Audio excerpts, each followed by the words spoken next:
for his deficiency.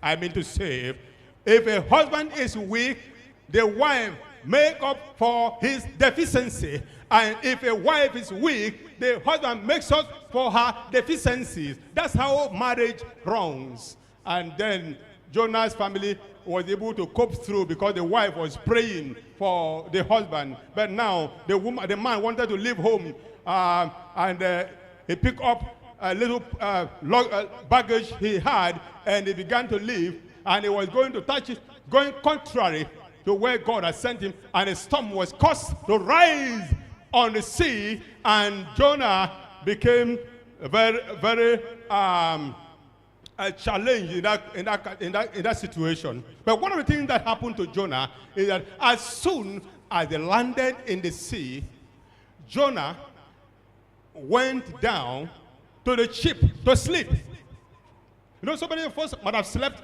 during the course of 2023 on duty.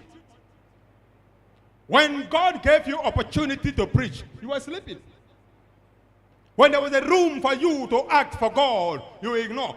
The sleeping here may not, the physical sleep, but you may ignore the divine mandate, the divine command. You haven't done what you ought to do. You are sleeping.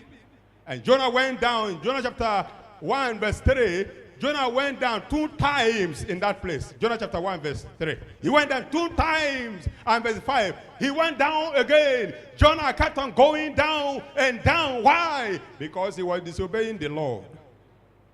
Anybody who disobeys the Lord is going down and down and down. Because God is in heaven, and the disobedient people go down.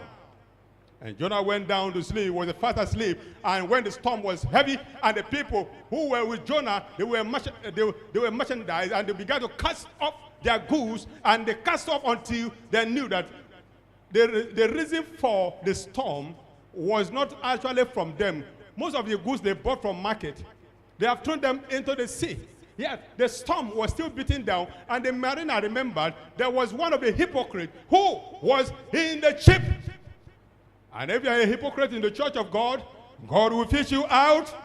Exactly.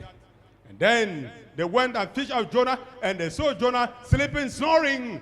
While the storm was beating on the ship, Jonah was carefully sleeping. Nothing disturbed him. You know, some person, when they are disobeying, nothing disturbed them. And then he was in that place sleeping, and then the mariner came to him and called him, "Thou sleeper, what meanest thou? Arise!" Because they have called the name of their own God. For sometimes the God of wood and stones and silver and gold never answered them. But now let Jonah come and call the name of your own God. Then Jonah arose, staggering to where the people gathered. I don't know how the ship looked like.